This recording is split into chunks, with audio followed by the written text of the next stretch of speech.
बात है, राजा न्यायप्रिय, परोपकारी और अत्यंत शक्तिशाली था, लेकिन उसे एक ही दुख था। उसके दो पुत्रों में एक निर्दयी था और दूसरा अंधा। हे प्रभु, कोई तो राह दिखाइए। मेरे बाद मेरे राज्य और प्रजा का क्या होगा? महाराज, चिंता न करें, आपके पुण्य कर्मों का फल आपको अवश्य मिलेगा। एक दिन महल के द्वार पर एक बूढ़ा भिखारी पहुंचा। उसके वस्त्र फटे थे और शरीर पर घाव थे। उसने विनती की, मुझे महाराज से मिलने दे। मेरी एक विनती है, मुझे जाने दे। कृपया मुझे मिलने दे। राजा ने आज्ञा दी। उसे भीतर लाया जाए। भिखारी कांपते हुए दरबार में आया और घुटनों के बल बैठकर बोला, महाराज, मैं एक निर्धन व्यक्ति हूँ। मेरी कोई संपत्ति नहीं, कोई सहारा नहीं। महाराज, मेरे दो जुड़वा बच्चे हैं। बेटी सुकन्या जो बुद्धिमती है और बेटा चतुरसेन जो अत्यंत मेधावी है। महाराज, लेकिन निर्धनता के कारणवश वे शिक्षित नहीं हो पा रहे। मैं वानप्रस्थ के लिए सब त्याग कर हिमालय जाना चाहता हूँ। कृपया मेरी सहायता करें महाराज। राजा को भिखारी की करुणा भरी बातें सुनकर दया आ गई। उसने पूछा, तुम्हारे बच्चे कहाँ हैं? भिखारी ने अपने पीछे खड़े बच्चों की ओर इशारा किया। वे दुबले पतले थे, लेकिन फटे कपड़ों में भी तेजस्वी नजर आ रहे थे। राजा ने अपने मंत्री से कहा, इनकी परीक्षा लो और देखो कि क्या ये योग्य हैं। मंत्री ने बच्चों से कठिन प्रश्न पूछे। अगर तुम्हें राजा बना दिया जाए तो क्या तुम अपने माता पिता और गुरु को भूल जाओगे? नहीं, क्योंकि सच्ची निष्ठा और ईमानदारी ही राजा का सबसे बड़ा गुण होता है। जो व्यक्ति अपने माता पिता, गुरु और राज्य के प्रति निष्ठावान नहीं है, वो कभी योग्य शासक नहीं बन सकता। राजा ने मुस्कुराकर मंत्री की ओर देखा और कहा, सच्ची निष्ठा और ईमानदारी की परीक्षा केवल शब्दों से नहीं, कर्मों से होती है। अगर तुम्हें अपनी ईमानदारी और परिवार के बीच चुनना पड़े तो तुम क्या करोगे? चतुरसेन ने निडरता से उत्तर दिया, ईमानदारी से किया गया हर निर्णय अंततः परिवार और समाज दोनों के लिए ही हितकारी होता है। जो राजा सत्य और निष्ठा से टिक जाए, वह अपने राज्य को अंधकार में धकेल देगा। महाराज, यह बालक अत्यंत मेधावी है। यदि इन्हें उचित शिक्षा मिले तो ये एक दिन महान विद्वान बन सकते हैं और आपके राज्य की सेवा कर सकते हैं। आज से इन्हें राजकीय गुरुकुल में भेजा जाएगा, जहां ये सर्वश्रेष्ठ शिक्षा प्राप्त करेंगे। समय आने पर इन्हें योग्य पद दिया जाएगा। अब आप निश्चिंत होकर हिमालय जा सकते हैं महोदय। भिखारी की आंखों से आंसू बहने लगे। कांपते हुए स्वर में उसने कहा, महाराज, महाराज, आपने मेरी निर्धनता को सम्मान में बदल दिया। मैं जीवन भर आपका ऋणी रहूंगा। समय बीतता गया। सुकन्या और चतुरसेन राज्य के सबसे विद्वान व्यक्तियों में गिने जाने लगे। चतुरसेन की नीतियां और बुद्धिमत्ता अद्भुत थी। अब राजा वृद्ध हो गए थे। उन्होंने पूरे राज्य के सामने घोषणा की, आज से इस राज्य का नया राजा मेरा पुत्र वीरसेन बनेगा और उसकी परछाई यानी मंत्री बनेगा वही बालक चतुरसेन जिसे मैंने वर्षों पहले अपनाया था। पूरे दरबार में सन्नाटा छा गया। राजा ने आगे कहा, मेरे पुत्र वीरसेन की पत्नी होगी सुकन्या। जो बुद्धिमती है, और मेरा दूसरा पुत्र वीरभद्र जो अत्यंत शक्तिशाली है, वह देश का सेनापति बनेगा। राजा की ये घोषणा सुनकर वीरभद्र के मन में जलन और क्रोध भर गया। उसने सोचा, मेरे होते हुए अंधे राजकुमार वीरसेन को राजा और एक नीच कुल के चतुरसेन को मंत्री बनाने की क्या आवश्यकता थी? ये मेरा अपमान है। वीरभद्र क्रोध में आकर राजा से कहता है, पिताश्री, क्या आपको लगता है कि एक अंधा व्यक्ति राज्य का संचालन कर सकता है? राज्य की सेवा करने के लिए कुल, जाति या धन नहीं, बल्कि बुद्धि और निष्ठा की आवश्यकता होती है पुत्र। कुछ दिनों बाद ही वीरभद्र ने वीरसेन को मारने के लिए एक योजना बनाई। उसने अपने विश्वास पात्र सैनिकों से कहा, राजमहल में एक गुप्त दरवाजा है जो राजा के कक्ष तक जाता है। सुनो, चुपचाप जाओ और राजा को मौत के घाट उतार दो। लेकिन मंत्री चतुरसेन को अपने गुप्तचरों द्वारा इस षड्यंत्र का पहले ही पता चल गया था। उसने गुप्त मार्ग में तेल का लेप करवा दिया ताकि जो भी वहां से गुजरे उसके पैरों के निशान छूट जाएं। अगली सुबह महल में हड़कंप मच गया। अरे ये क्या? यहाँ बहुत से पैरों के निशान हैं। पता करो ये कहाँ तक जाते हैं। सैनिकों ने निशानों का पीछा किया और पाया कि वे निशान सेनापति के विश्वास पात्र सैनिकों के कक्ष तक जा रहे थे। चतुरसेन ने तुरंत आदेश दिया, इन सभी को बंदी बनाया जाए। गिरफ्तारी के बाद पूछताछ में सैनिकों ने अपना अपराध स्वीकार कर लिया। वीरभद्र का षड्यंत्र उजागर हो गया और उसे दरबार में पेश किया गया। वीरभद्र, तुमने अपने ही भाई को मारने का षड्यंत्र किया। क्या यही है तुम्हारी राज्य के प्रति निष्ठा? पिताश्री, मुझसे भूल हो गई, मुझे क्षमा करें पिताश्री। राजा ने उसे माफ तो कर दिया, पर सारे अधिकार उससे छीन लिए और एक साधारण व्यक्ति की तरह महल में जगह दे दी। वीरभद्र के मन में ईर्ष्या बढ़ती गई। दूसरी ओर अंधा राजकुमार वीरसेन चतुर मंत्री चतुरसेन की मदद से राज करने लगा। मंत्री की चतुराई के कारण कोई भी राजा को हानि नहीं पहुंचा सकता था। राजा वृद्ध हो चुके थे, इसलिए उन्होंने अपना सिंहासन अंधे राजकुमार वीरसेन को सौंप दिया। कुछ ही दिनों बाद राजा का स्वर्गवास हो गया। पूरा राज्य शोक में डूब गया। पड़ोसी राज्य की राजकुमारी चंद्रलेखा, जो वीरभद्र से प्रेम करती थी और उसे राजा बनाना चाहती थी, ने एक नई चाल चली। उसने अंधे राजा वीरसेन को विवाह का प्रस्ताव भेजा। दरबार में राजा वीरसेन चतुर मंत्री चतुरसेन से इस प्रस्ताव पर चर्चा कर रहे थे।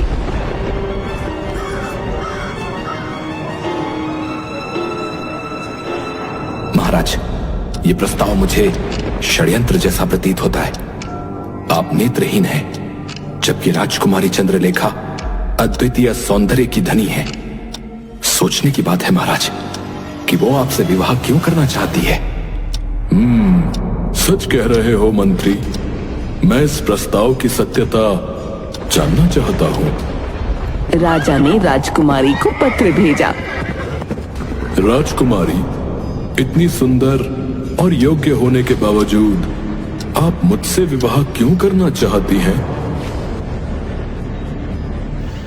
अगले ही दिन राजकुमारी चंद्रलेखा स्वयं दरबार में उपस्थित हुई। वो राजसी वस्त्रों में अलौकिक सौंदर्य की प्रतीक लग रही थी। उसने दरबार में प्रवेश किया और अत्यंत मधुर स्वर में कहा, महाराज, मैंने आपकी वीरता और न्यायप्रियता की कहानियां सुनी है। आप नेत्रहीन होते हुए भी इतने शक्तिशाली हैं कि पूरा संसार आपको पूजता है। मैं ऐसे शक्तिशाली और न्यायप्रिय राजा के साथ अपना जीवन बिताना चाहती हूँ। वो धीरे धीरे आगे बढ़ी, राजा के समीप आई और उनका हाथ अपने कोमल हाथों में ले लिया। महाराज, मेरा हृदय केवल आपका है। यदि आप मुझे स्वीकार नहीं करेंगे तो मैं जीवन भर अकेली रह जाऊंगी। राजा वीरसेन के मन में पहली बार किसी ने इतना प्रेम और सम्मान जताया था। उनका हृदय भावनाओं से भर उठा। वो कुछ क्षण मौन रहे, फिर बोले, राजकुमारी, आपका प्रेम और समर्पण मुझे अभिभूत कर रहा है। ये सुनकर चतुरसेन चिंतित हो उठा। वो जानता था कि ये प्रेम नहीं बल्कि एक षड्यंत्र है। उसने राजा को सावधान किया। महाराज, इस विषय पर थोड़ा विचार करना आवश्यक होगा। ये निर्णय इतना शीघ्र नहीं लेना चाहिए। तुम्हारी बात सत्य है मंत्री। इस विषय में थोड़ा और विचार करना उचित रहेगा। लेकिन चंद्रलेखा जानती थी कि यदि राजा को सोचने का समय मिल गया तो उसकी योजना विफल हो सकती है। उसने तुरंत राजा की ओर देखा और अत्यंत भावुक स्वर में कहा, क्या मेरे प्रेम की परीक्षा ली जाएगी महाराज? यदि हाँ तो मुझे आज ही अवसर दीजिए कि मैं आपकी रानी बन सकूं। राजा, जो पहले ही उसकी मोहक वाणी और कोमल स्पर्श से प्रभावित हो चुके थे, भावुक हो गए। राजकुमारी, मुझे अब किसी परीक्षा की आवश्यकता नहीं। मैं आपके प्रेम को स्वीकार करता हूँ। चतुरसेन का मन चिंताग्रस्त हो उठा। वो समझ गया कि राजा मोह के जाल में फंस चुके हैं, लेकिन अब वो बिना प्रमाण के कुछ नहीं कर सकता था। राजा और चंद्रलेखा की सगाई का उत्सव धूमधाम से संपन्न हुआ। कुछ दिनों बाद चंद्रलेखा ने वीरभद्र से गुप्त रूप से मुलाकात की। राजकुमारी, तुमने तो कमाल कर दिया। अब ये राज्य बस मेरे कदमों की दूरी पर है। लेकिन राजा को मारने का सही समय अभी आना बाकी है। मुझे बस थोड़ा समय दो। राजमहल में शाही विवाह की तैयारियां चल रही थीं। राजा अपने कक्ष में बैठे थे, तभी चंद्रलेखा उनके पास आई और मधुर स्वर में बोली, महाराज, मैं चाहती हूँ कि विवाह से पहले हम दोनों अकेले जंगल में शिकार पर जाएं। ये क्षण हमें एक दूसरे को और करीब लाने में मदद करेगा। राजा, जो पहले ही उसकी मोहक वाणी और प्रेम पूर्ण शब्दों में डूब चुके थे, ने बिना सोचे समझे सहमति दे दी। ये तो बहुत अच्छा विचार है रानी। जंगल की ताजगी और आपका साथ, ये क्षण अविस्मरणीय होगा। मंत्री चतुरसेन को इस प्रस्ताव पर संदेह हुआ। वो राजा के पास आया। महाराज, ये उचित नहीं लग रहा है। विवाह से पहले अकेले जंगल जाना संकट से खाली नहीं है। कृपया पुनर्विचार करें महाराज। चतुरसेन, तुम हर बात में षड्यंत्र क्यों ढूंढते हो? चंद्रलेखा मेरी होने वाली रानी है। वो मुझे हानि क्यों पहुंचाएंगी? महाराज की भलमनसाहत ही उनकी सबसे बड़ी कमजोरी है। मुझे दृष्टि रखनी होगी। उधर चंद्रलेखा ने गुप्त रूप से वीरभद्र को संदेश भिजवाया। योजना तैयार है। मैं राजा को अकेले जंगल में ले जा रही हूँ। वहाँ पहले ही खूंखार नरभक्षी शेरों का बसेरा है। जैसे ही ये नेत्रहीन राजा उनके सामने आएगा, मैं उसे अकेला छोड़कर चली आऊंगी और शेर अपना काम कर देंगे। वीरभद्र ये सुनकर प्रसन्न हुआ। वो अपने गुप्त साथियों के साथ बैठा हुआ था। बहुत बढ़िया। एक बार ये राजा मर गया तो चतुरसेन भी मेरा कुछ नहीं बिगाड़ पाएगा। मैं गद्दी पर बैठूंगा और तुम्हें अपनी महारानी बनाऊंगा प्रिय।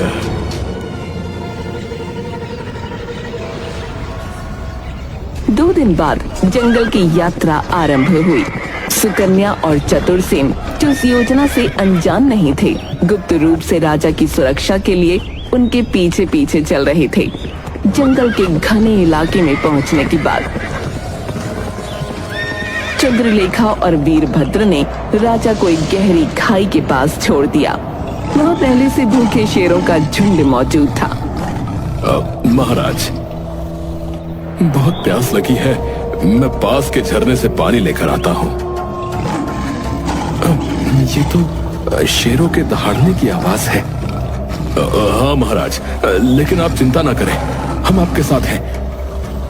महाराज, आप सुरक्षित हैं। आगे बढ़िए, हम आपकी रक्षा कर रहे हैं। जैसे ही राजा कुछ कदम आगे बढ़े, चंद्रलेखा और वीरभद्र राजा को अकेला छोड़कर भाग निकले। ये सूचना तुरंत ही सुकन्या और चतुरसेन को मिल गई, जो पास में ही छिपे हुए थे। अब देखना है राजा जी, आपकी किस्मत और आपका चतुरसेन कब तक साथ देता है। राजा अब अकेले शेरों के बीच खड़े थे। चारों तरफ भूखे शेर उनकी ओर बढ़ रहे थे। शेर अब मात्र कुछ ही कदम दूर थे। तभी अचानक सुकन्या ने तीर निकालकर शेरों पर वार करना शुरू कर दिया। राजा जी, डरे नहीं, मैं यहाँ हूँ। पहला तीर एक शेर की आंख के पास लगा, जिससे वो दहाड़ता हुआ पीछे हट गया। दूसरा तीर एक और शेर के पैर में लगा और वो भाग खड़ा हुआ, लेकिन अभी भी कुछ शेर बचे थे। इतनी देर में चतुरसेन ने जल्दी से अपने घोड़े से मशाल निकाली और आग जलाकर शेरों की ओर दौड़ पड़ा। राजा के प्राण बच गए। चतुरसेन, क्या ये तुम हो? हाँ महाराज, और हम समय पर पहुंच गए हैं। राजा के आदेश पर चंद्रलेखा और वीरभद्र को राजसभा में बुलाया गया। पूरा दरबार सन्नाटे में था। राजा सिंहासन पर बैठे थे।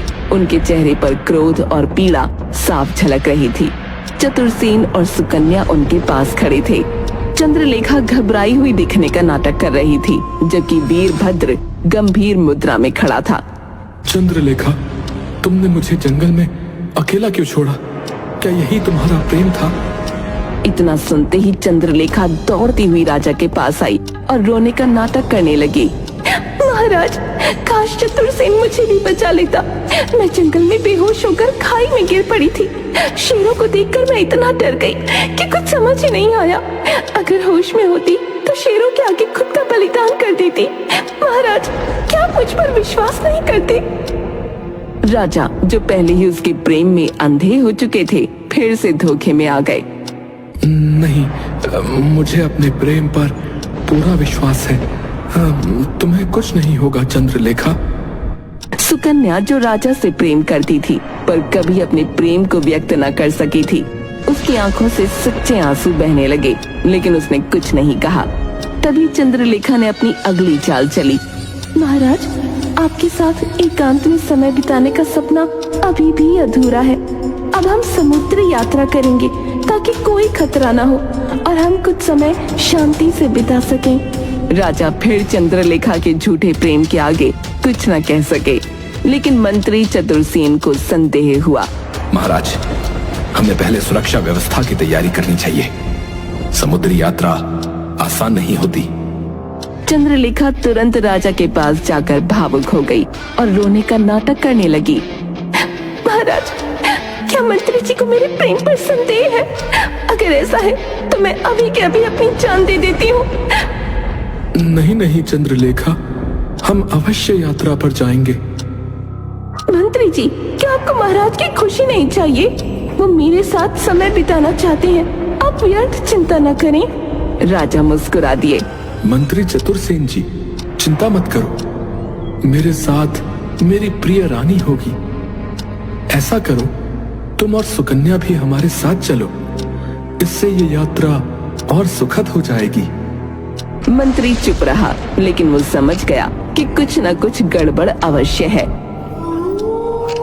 चंद्रलेखा और वीरभद्र ने समुद्र के कुख्यात समुद्री डाकू काल सागर से गुप्त समझौता किया। रात्रि के अंधेरे में वीरभद्र और चंद्रलेखा गुप्त रूप से काल सागर से मिलने गए।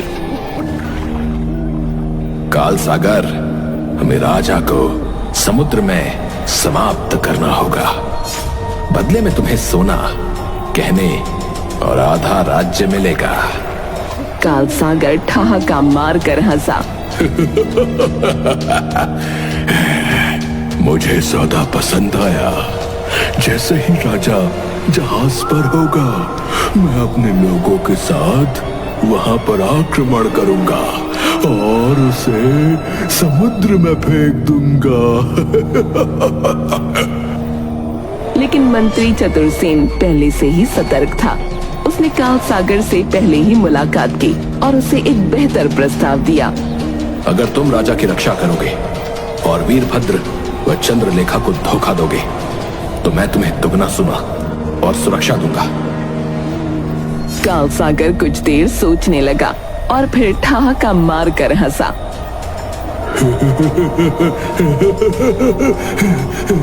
मुझे धन से मतलब है, किसी की मृत्यु से नहीं। मैं वही करूंगा जो मेरे लिए लाभदायक हो। राजा, चंद्रलेखा, वीरभद्र, चतुरसेन और सुकन्या भव्य जहाज में सवार होकर समुद्र की यात्रा पर निकले। रात के समय जहाज की छत पर चंद्रलेखा राजा को लेकर खड़ी थी।